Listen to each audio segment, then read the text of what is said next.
सभी योग प्रेमियों को मेरा नमस्कार। आज हम योग का सूक्ष्म परिचय प्रस्तुत करेंगे। योग प्राचीन भारतीय परंपरा एवं संस्कृति की अमूल्य देन है। इसका इतिहास हजारों वर्ष पुराना है। योग का अर्थ है जोड़ना। यह मन, बुद्धि, कर्म व आत्मा का संतुलन बनाता है। अगर कोई व्यक्ति अपना जीवन प्रसन्न बनाना चाहता है या अपने जीवन में पीड़ा, दुख, अशांति को नहीं आने देना चाहता, तो उसके लिए सिर्फ एक मार्ग है, वह है योग का। अनेक भारतीय संतों ने योग को अलग अलग प्रकार से परिभाषित किया है, जिसमें महर्षि पतंजलि द्वारा योगः चित्तवृत्ति निरोधः, यानी चित्त की वृत्तियों को रोकना व इसका निरोध करना ही योग है। भगवद गीता के अनुसार योगस्तः कुरु कर्माणि संगम त्यक्त्वा धनंजय सिद्ध सिद्ध्यो समो भूत्वा समत्तम योग उच्यते, यानी किसी भी परिस्थिति में समभाव रखना ही योग है। भारत के प्रधानमंत्री माननीय श्री नरेंद्र मोदी जी ने 27 सितंबर 2014 को संयुक्त राष्ट्र महासभा को संबोधित करते हुए विश्व को योग दिवस मनाने का आह्वान किया और 21 जून 2015 को आयुष मंत्रालय ने राजपथ नई दिल्ली पर योग का सफल आयोजन किया। तो आइए आज हम योग का प्रारंभ प्रार्थना से करते हैं। 3 बार ओम चैंटिंग करेंगे।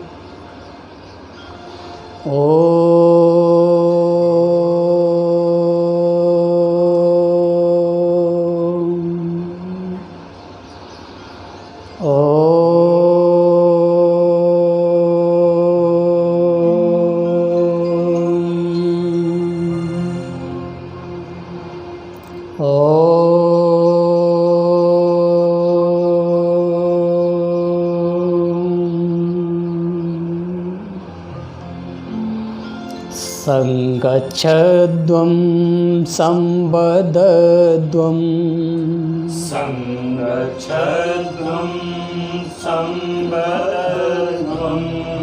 संभो मना से जानता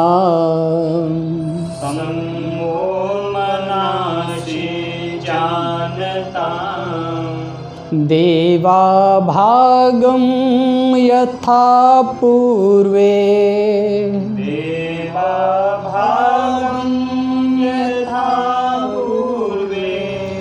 संजानाना उपासते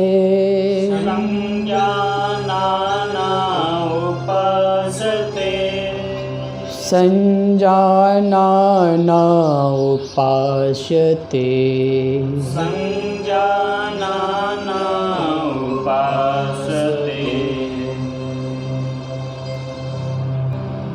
अब हम योग का आरंभ सूक्ष्म व्यायामों के साथ शुरुआत करेंगे। सर्वप्रथम सूक्ष्म व्यायामों से हमारे पूरे शरीर में रक्त संचार सरलता से व अच्छे प्रकार से होता है। तो सर्वप्रथम हम करेंगे ग्रीवा चालन, ग्रीवा शक्ति विकासक क्रिया।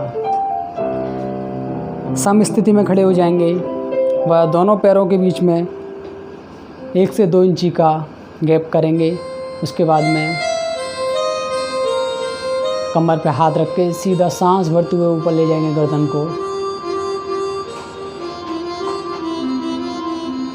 सांस को छोड़ते हुए धीरे धीरे नीचे लाएंगे। फिर से एक बार।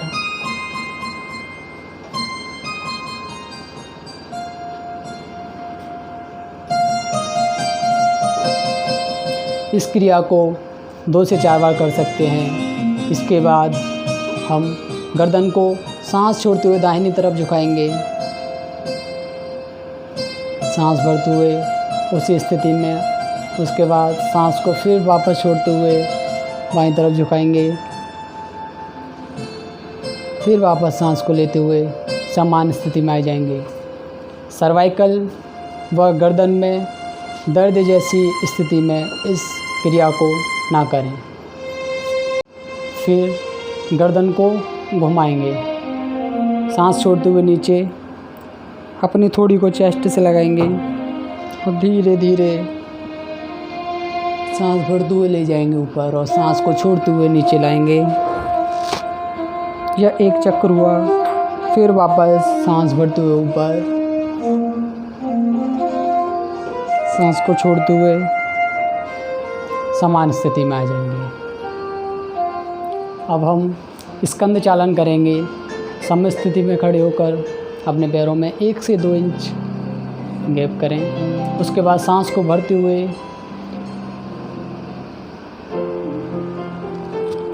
सीधा करेंगे, हथेलियों को बाहर की तरफ खोलते हुए। जिसके कंधों में अकड़न या दर्द है वह इस आसन को ना करें या योग शिक्षक की परामर्श के अनुसार करें। सांस को छोड़ते हुए वापस लाएंगे समान स्थिति में। यह एक क्रिया हुई। उसके बाद में इसको 2 से 5 बार भी कर सकते हैं। स्कंद चक्र क्रिया। दोनों हाथों को सांस भरते हुए लेके जाएंगे और दोनों हाथों को दोनों कंधों पे रखेंगे। इससे सांस को भरते हुए पीछे की तरफ ले जाएंगे, सांस को छोड़ते हुए छोड़ देंगे। फिर सांस को भरेंगे, पीछे ले जाते समय सांस को छोड़ेंगे।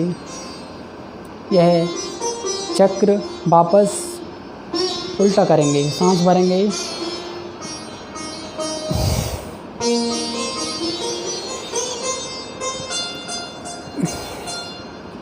इस क्रिया को भी 2 से 5 बार कर सकते हैं।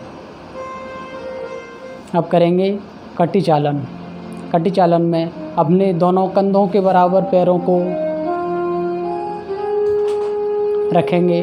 उसके बाद में दोनों हाथों को सीधा करने के बाद में बाईं तरफ मुड़ेंगे और बाएं हाथ की तरफ देखेंगे, सांस को छोड़ते हुए।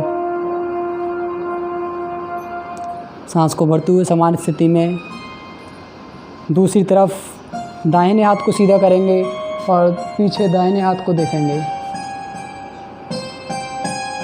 फिर से वापस इस आसन को वे रोगी ना करें जिनके हार्निया, अल्सर या रीढ़ संबंधी कोई समस्या हो। खड़े होने वाले आसन। सर्वप्रथम समान स्थिति में खड़े हो जाएं और हम करेंगे ताड़ासन। ताड़ यानी वृक्ष, ताड़ का पेड़। सर्वप्रथम 2 से 3 इंच पैरों में गैप करेंगे। उसके बाद दोनों हाथों को सीधा करके इंटरलॉक करेंगे और सांस को भरते हुए दोनों एड़ियों को ऊपर उठा देंगे और एकाग्रता बना के इसमें रोकेंगे। सांस को छोड़ते हुए वापस आएंगे। इस आसन को 2 से 4 बार कर सकते हैं। ताड़ासन को करने वाले जिन व्यक्तियों को आर्थराइटिस या चक्कर आने की समस्या है वे इस आसन से बचें। अब हम खड़े होने वाला दूसरा आसन करेंगे वृक्षासन। वृक्षासन में समान स्थिति में खड़े होके हम अपने दाहिने पैर को उठाएंगे और बाएं पैर की आंतरिक जंघा पे लगा के हाथों को दोनों को सीधा करके सांस भरते हुए नमस्कार मुद्रा में लेके जाएंगे और अपनी दृष्टि को किसी एक स्थिर बिंदु पर टिका के रखेंगे। इससे एकाग्रता बहुत बनती है और मजबूत होती है। बच्चों को यह आसन अवश्य ही करना चाहिए। सांस छोड़ते हुए नीचे समान स्थिति में। इसी प्रकार दूसरी तरफ से करेंगे। बाएं पैर को उठा के दाहिनी जंघा पे सांस को भरते हुए ऊपर और एकाग्रता बनाने के लिए एक निश्चित बिंदु पे ध्यान को केंद्रित करेंगे। फिर वापस समान स्थिति में आएंगे। सांस को छोड़ते हुए करेंगे त्रिकोणासन। त्रिकोण का अर्थ है त्रिभुजाकार। इसमें बैलेंस व शारीरिक संतुलन बनाने के लिए यह आसन बहुत उपयोगी है। अपने दोनों पैरों में 2 से 3 फीट का गैप करेंगे। उसके बाद हम बाएं पैर को बाईं तरफ मोड़ के दोनों हाथों को सीधा करेंगे और बाईं तरफ झुकेंगे। सीधा करते हुए बाएं पैर को पीछे की तरफ से छुएंगे और अपने हाथ की मध्य में उंगली को देखेंगे। वापस उस स्थिति में पैर को यथा स्थिति में करेंगे। उसके बाद दाहिनी तरफ पैर को मोड़ेंगे और दाहिनी तरफ झुकेंगे।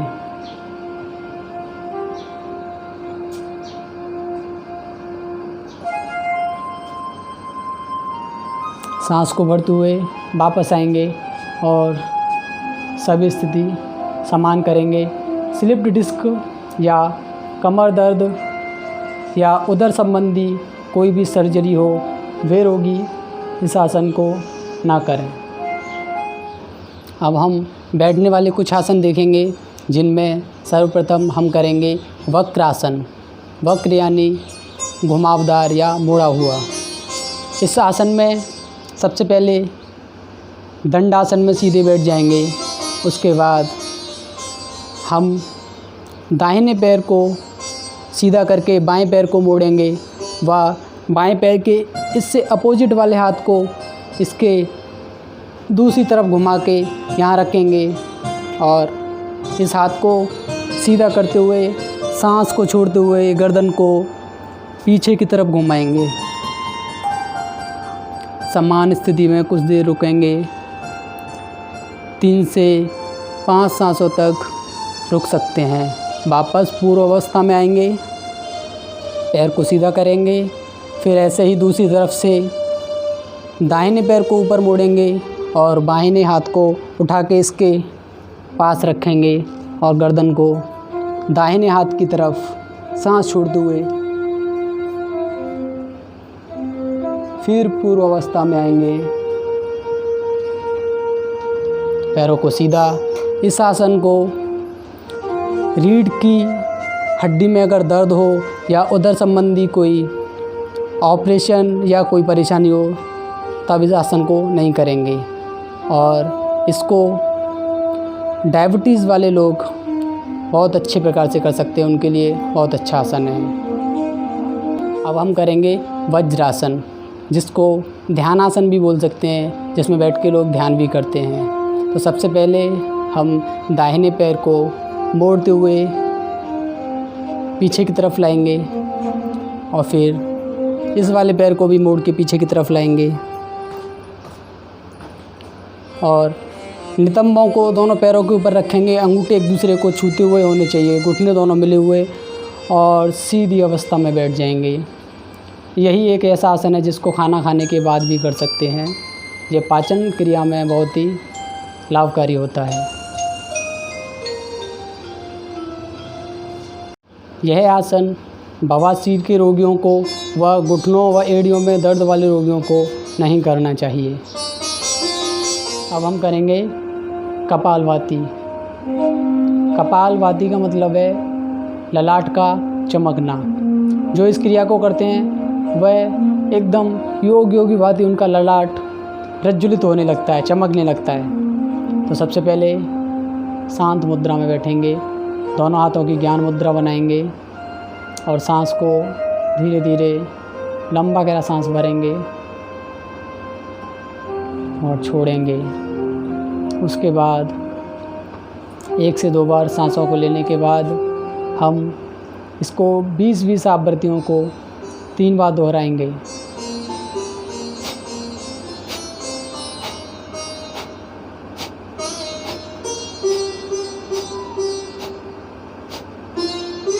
ऐसे 20 करेंगे, फिर 20-20 आवृत्तियों के 3 बार दोहरा के कपालभाति क्रिया पूरी होगी। मासिक धर्म में और उदर संबंधी किसी भी समस्या में इस क्रिया को ना करें। अब कुछ आसन हम लेट के करेंगे, जिसमें सर्वप्रथम हम करेंगे अर्ध पवन मुक्तासन। समान स्थिति में आए पहले, उसके बाद में दाहिने पैर को ऊपर की तरफ उठा के दोनों हाथों को इंटरलॉक करके सांस को बाहर छोड़ते हुए थोड़ी को लगाएंगे घुटने से,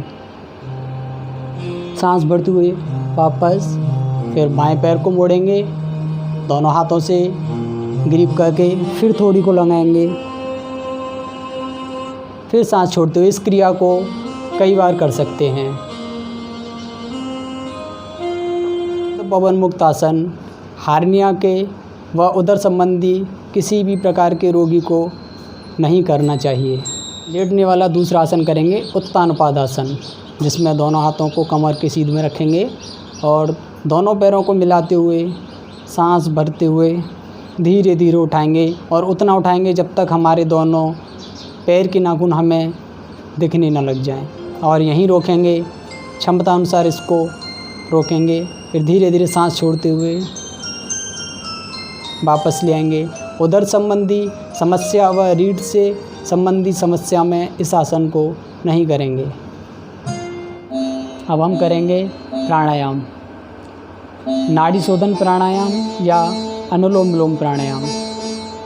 सबसे पहले ज्ञान मुद्रा में बैठेंगे और इसको सीधे वाले हाथ से प्राणायाम मुद्रा बनाएंगे। दाहिनी नासिका को बंद करते हुए लेफ्ट से सांस लेंगे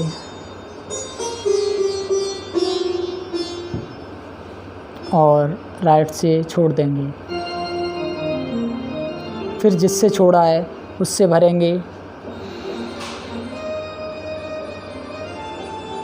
और लेफ्ट वाले से छोड़ देंगे। इस क्रिया को 1 से 5 मिनट तक कर सकते हैं। करेंगे भ्रामरी प्राणायाम। भ्रामरी प्राणायाम में हम भौरे की तरह गुंजन करेंगे और षडमुखी मुद्रा लगाकर दोनों कानों को बंद करेंगे और सांस भरेंगे।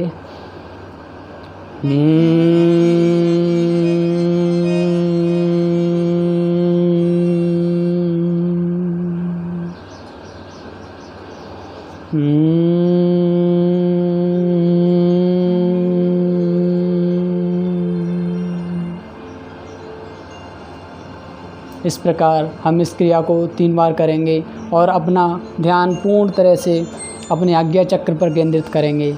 इसी के साथ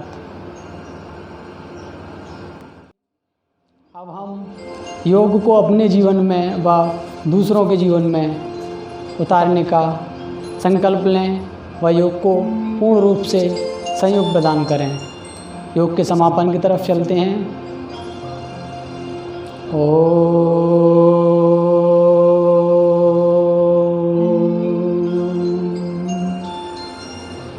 सर्वे भवन्तु सुखिनः, सर्वे सन्तु निरामया, सर्वे भद्राणि पश्यन्तु, मा कश्चिद् दुःखभाग् भवेत्। ॐ शान्तिः शान्तिः शान्तिः।